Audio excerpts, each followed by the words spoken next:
Once you're on the final project grading rubric, you'll see this section here is for every single person. So everyone, no matter what you're doing, has to do this first section.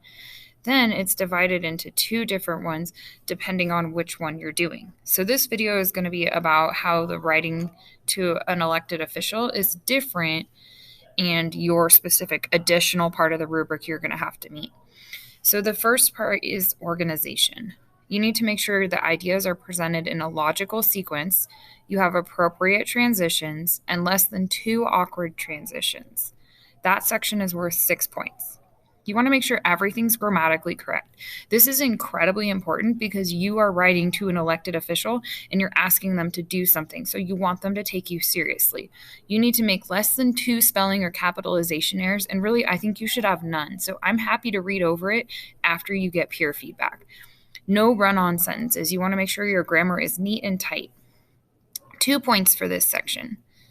Scientific vocabulary. You need to make sure that you have a correct use of the scientific vocabulary for 2 points, and you need to clearly explain it because you can't expect your elected official to already know the vocabulary. So, for example, for like direct and indirect drivers, you need to explain to them what a direct driver is and what an indirect driver is so they know what you're talking about and how it functions.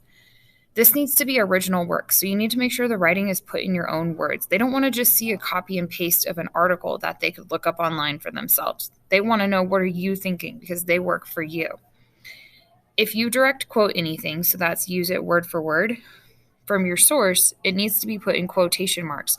But do not heavily rely on quotes in your letter.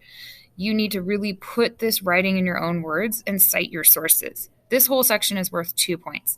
So that's how the letter has, in addition to this part, so all of this of the rubric, like we talked about for everyone, in addition, this is the rubric you'll be graded on in addition to this one. So it's this rubric plus this one, and at the very end, the editing.